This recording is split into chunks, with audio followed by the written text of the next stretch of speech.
Good morning students.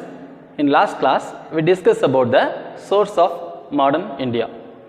So now we are going to discuss about the advent of the Europeans. First, after the capture of Constantinople by the Turks in 1453, the land route between India and Europe was closed. So that was a crucial time. It became the compulsory of the part of the European nations to discover new sea routes to the eastern part of the world. So next, the European countries. What were the European countries to make the attempt? The first one is Portugal. Amongst the entire European nations, Portugal was the foremost to make a dynamic attempt to discover a sea route to India. Next, Henry the Navigator. Who was Henry? He was a ruler of Portugal. He was very much interested in the field of navigation. So, he encouraged the countrymen. Okay, next, Henry the Navigator. Who was Henry? He was the ruler of Portugal. He is commonly known as the Navigator because he was very much interested in the field of navigation. So, he encouraged his countrymen to take up the adventurous life and exploring the unknown regions of the world. So, the next, Bartholomew dies. Bartholomew dies.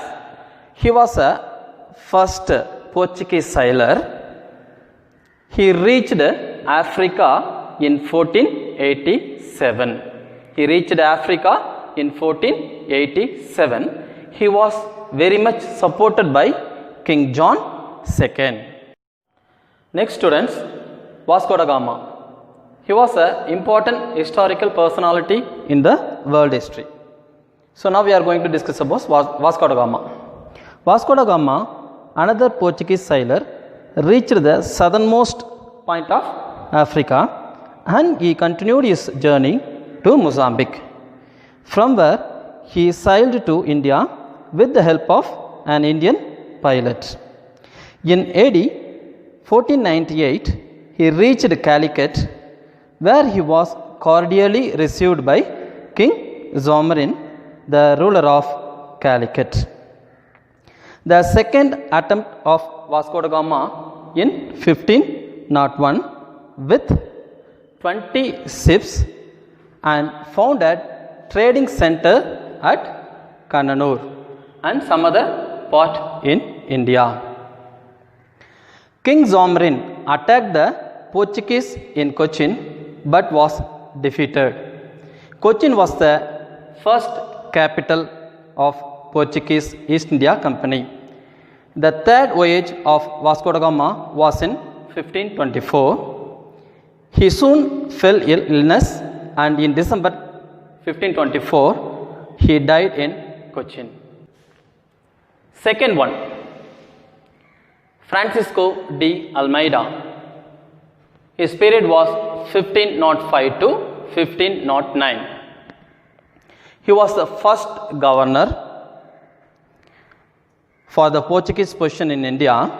Almeida had the aim of developing the naval power of the Portuguese in India. His policy was known as Blue Water Policy. The Portuguese tried to break the Arabs' monopoly on Indian Ocean trade. It's negatively impacted on the trade interest of Egypt and Turkey. Sultan of Bijapur and Gujarat were also feared on the expansion of Portuguese control of ports, which led an alliance between Egypt, Turkey, Gujarat and Bijapur against Portuguese invaders.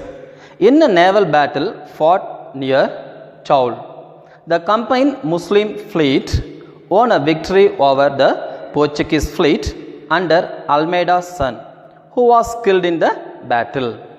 So next, Almeida defeated the combined Muslim fleet in a naval battle near Dayu. And the year 1509, Portuguese claimed the naval supremacy in Asia. Next important person is Alfonso de Albuquerque. Its period was 1509 to 1515. He was a real founder of the Portuguese power in India. Was Alfonso de Albuquerque. He captured Goa from Sultan of Bijapur in November 1510.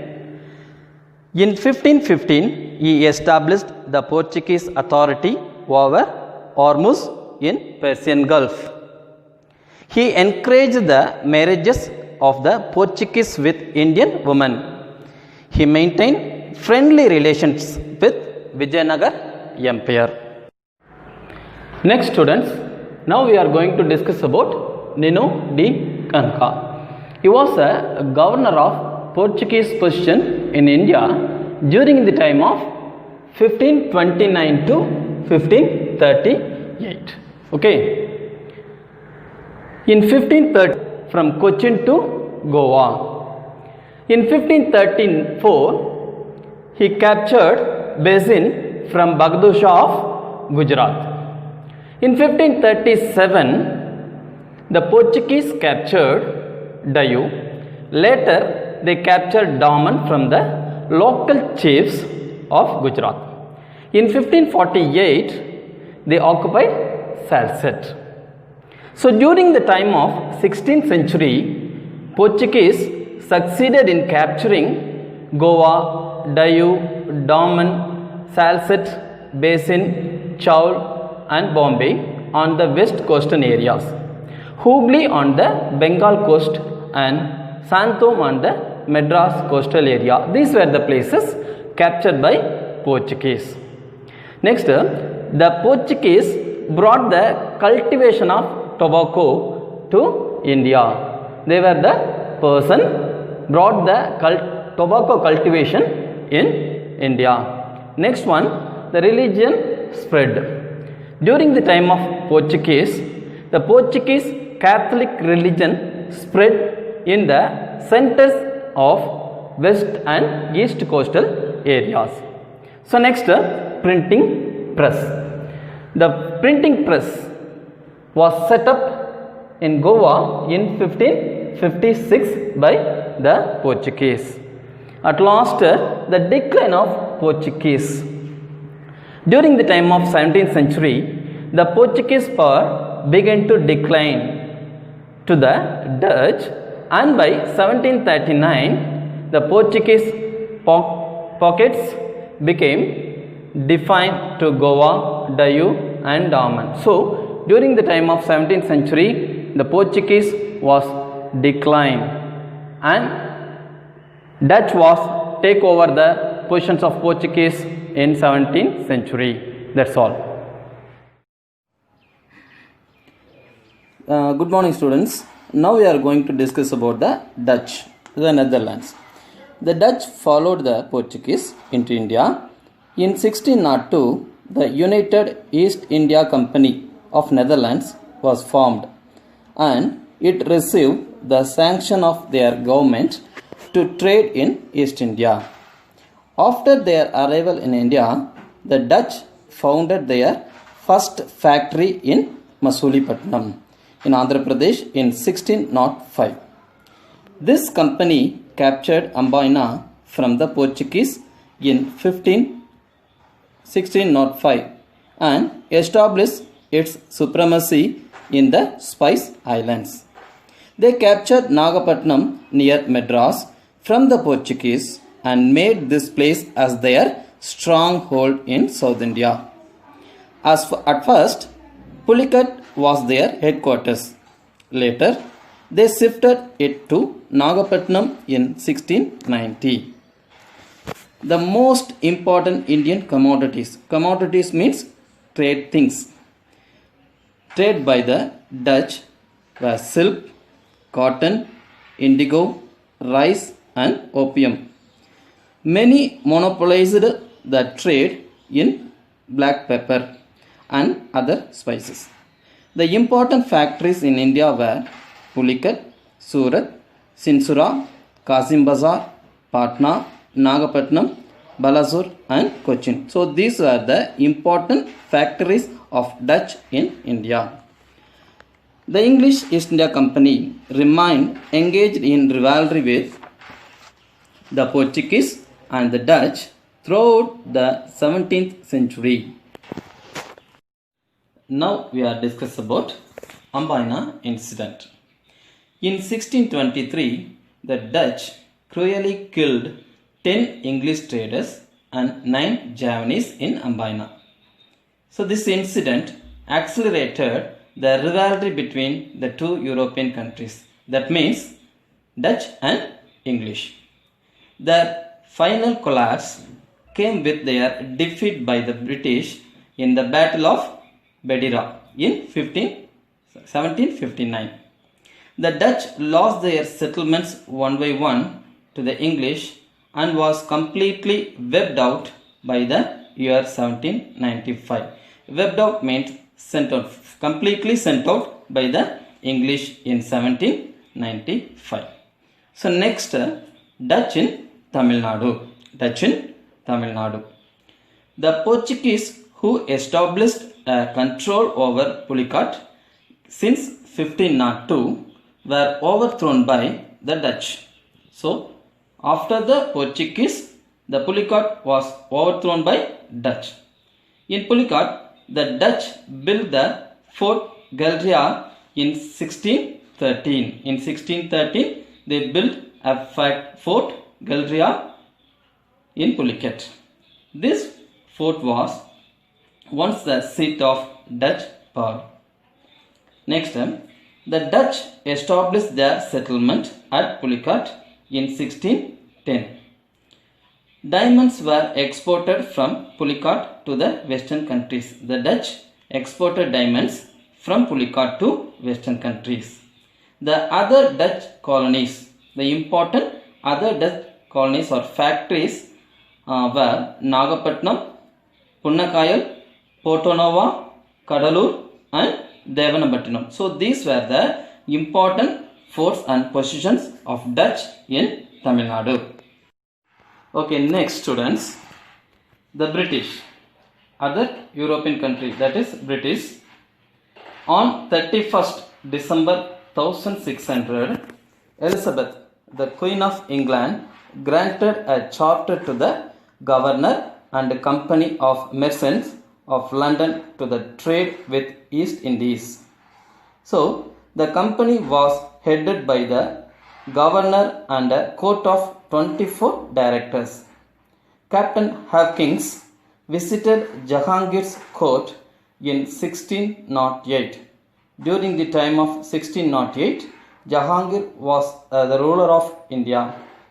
To get certain concession for the company, he secured permission to raise a settlement at Surat. However, the emperor cancelled the permission under pressure from the Portuguese. The Portuguese gave the pressure to the Indian ruler. That's why the emperor cancelled the permission to the English. Next, in 1612, the English captain Thomas Best inflicted a severe defeat over the Portuguese in a naval battle near Surat. The Portuguese was defeated by the English near Surat. The Mughal Emperor Jahangir permitted the English to establish their factory in 1613 at Surat. So after the defeat of Portuguese, the Indian Emperor gave the permission to the English East India Company. Next, Captain Nicholas Downton won another decisive victory over the Portuguese in 1614. In 1614, the Portuguese defeated by the Captain Nicholas Downton. In 1615, Sir Thomas Roe was sent to Jahangir's court by King James I of England. He remained at Agra for 3 years and succeeded in concluding a commercial treaty with the emperor. So before the departure of Sir Thomas Roe, the English had established their trading centers at Surat, Agra, Ahmedabad and Bronch. So these were the important trading centers of English in India. Okay. In 1639, the English merchant Francis Day obtained Madras as a lease from Chennappa Nayaka, the ruler of Chandragiri. The East India Company built its famous factory known as Fort St. George in Madras, which became their headquarters for the whole of the Eastern Belt and first fort built by British. So that was the first fort built by British in Madras. So next one, King Charles II of England received the island of Bombay as a part of his dowry from the Portuguese king on the occasion of his marriage with Catherine.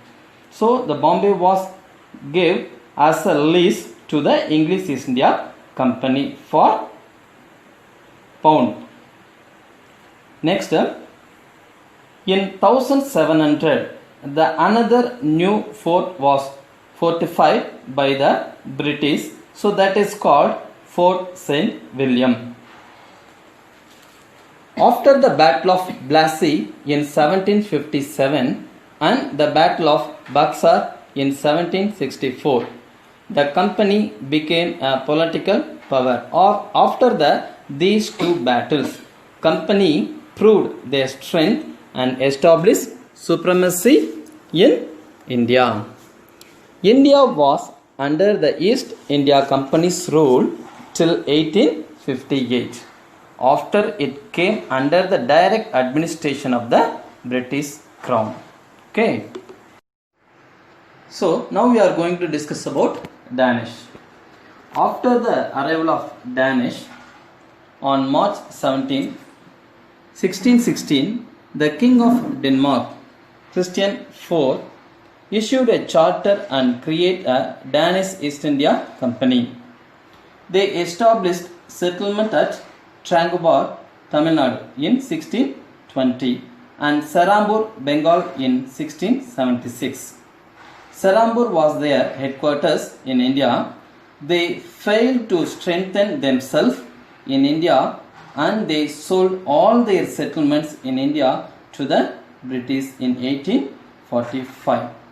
They failed to strengthen themselves in India and they sold their settlements in India to the British in 1885.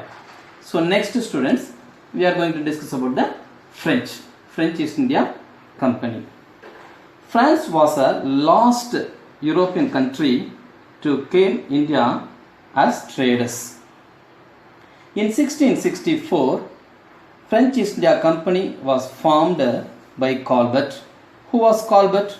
A minister of King Louis XIV. The first factory was established at Surat. In 1669, Markara founded second factory at Masulipatnam. In 1673, settlement of Pondicherry was founded by Martin under a grant from Sir Khan Lodi, the ruler of Bijapur. Pondicherry became the most important and prosperous French settlement in India. St. Louis Fort was built at Pondicherry. So that was an important fort built by Louis. In 1673, French obtained permission from Shaista Khan, the Mughal Subedar of Bengal, and they established a township at Chandranagore near Calcutta. Next, the important trading centers of French East India Company in India. That is Mahe, Karaikal, Balasur and Qasim Bazar. So these are the important trading centers of French in India. During the time of Dupleix, he was the governor of French East India Company in India. It was the strongest power in India during in 1742. Now we are come to the conclusion. There were a lot of European countries came to India for trade. At last, British defeated all the European countries and established their supremacy in India, as well as they occupied all the positions and overthrew the other European countries in India. Thank you.